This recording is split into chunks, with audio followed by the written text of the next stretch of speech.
जय श्री राम। कैसे हैं आप सब। आशा करती हूँ कि आप सभी स्वस्थ होंगे और अपने अपने परिवार के साथ खुशहाल होंगे। आप सबको वट सावित्री व्रत की बहुत बहुत शुभकामनाएं। आशा करती हूँ कि आप सब बहुत आराम से सभी विधि विधान के साथ अपना व्रत पूर्ण कर रहे होंगे। क्या आप जानते हैं, राजा अश्वपति की यह पौराणिक कथा सुने बिना ये व्रत पूर्ण नहीं हो सकता। सनातन धर्म में वट सावित्री व्रत का विशेष महत्व माना गया है। कहते हैं, वट वृक्ष के नीचे कठोर तप करके सावित्री ने अपने पति सत्यवान के प्राण वापस पाए थे। इसलिए इस व्रत में वट यानी बरगद के पेड़ की पूजा की जाती है।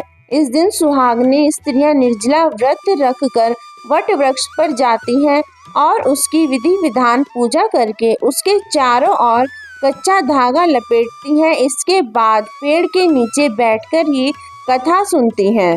आइए सुनते हैं वट सावित्री व्रत कथा।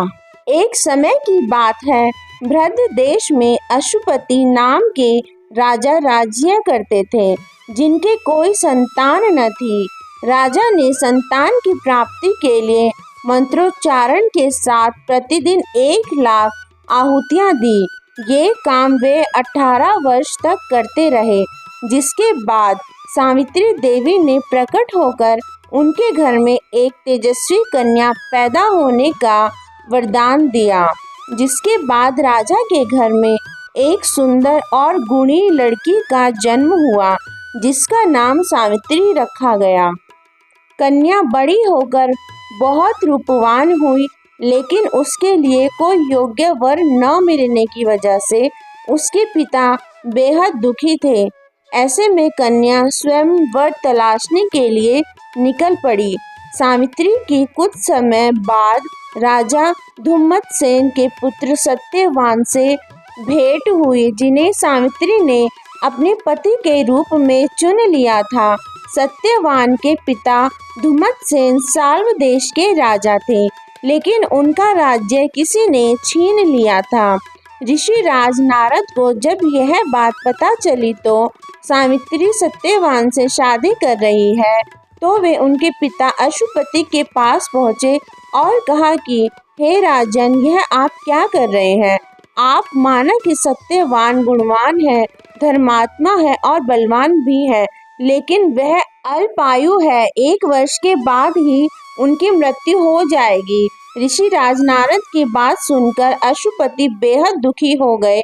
सावित्री ने जब उनके दुख का कारण पूछा तो राजा ने कहा, पुत्री, तुम जिस राजकुमार के साथ विवाह करने जा रही हो वह अल्पायु है, इसलिए तुम्हें किसी और को अपना जीवन साथी चुनना चाहिए। इस पर सावित्री ने कहा, पिता, आर्य कन्याएं अपने पति का सिर्फ एक बार ही वरण करती हैं। राजा भी एक बार ही आज्ञा देता है और पंडित भी एक बार ही प्रतिज्ञा करते हैं, और इस तरह कन्यादान भी एक ही बार किया जाता है। सावित्री के इस प्रकार के हठ को देखकर अश्वपति को अपनी पुत्री सावित्री का विवाह सत्यवान से कराना पड़ा। सावित्री अपने ससुराल पहुंचते ही सास ससुर और पति की सेवा में लग गई। इस तरह से समय बीतता चला गया। नारद मुनि ने सावित्री को पहले ही सत्यवान की मृत्यु के दिन के बारे में बता दिया था। जैसे जैसे सत्यवान की मृत्यु का समय करीब आ रहा था, सावित्री अधीर हो रही थी। उन्होंने 3 दिन पहले ही उपवास करना शुरू कर दिया था। जब मृत्यु का समय समीप आया तो सत्यवान रोज की तरह जंगल में लकड़ी काटने के लिए गए। जब वे एक पेड़ पर चढ़े तो उनके सिर में तेज दर्द होने लगा। दर्द से परेशान होकर सत्यवान पेड़ से नीचे उतर गए। सावित्री समझ गई कि अब समय नजदीक आ रहा है। सावित्री सत्यवान के सिर को अपनी गोद में रखकर सहलाने लगी। तभी वहां यमराज पहुंचे। यमराज अपने साथ सत्यवान को ले जाने लगे, लेकिन सावित्री भी उनके पीछे पीछे चल पड़ी। यमराज ने सावित्री को समझाया कि यही विधि का विधान है, लेकिन सावित्री नहीं मानी। सावित्री की पतिपरायणता को देखकर यमराज ने सावित्री से वरदान मांगने के लिए कहा। तब सावित्री ने कहा कि मेरे सास ससुर वनवासी और अंधे हैं, कृपया करके उन्हें दिव्य ज्योति प्रदान करें। यमराज ने सावित्री को वरदान दे दिया, साथ ही वापस लौटने के लिए कहा। लेकिन सावित्री अब भी अपने पति सत्यवान के पीछे पीछे चलती रही। यमराज ने कहा, देवी तुम वापस जाओ। लेकिन इस पर सावित्री ने कहा, भगवान मुझे पति देव के पीछे पीछे चलने में कोई परेशानी नहीं है।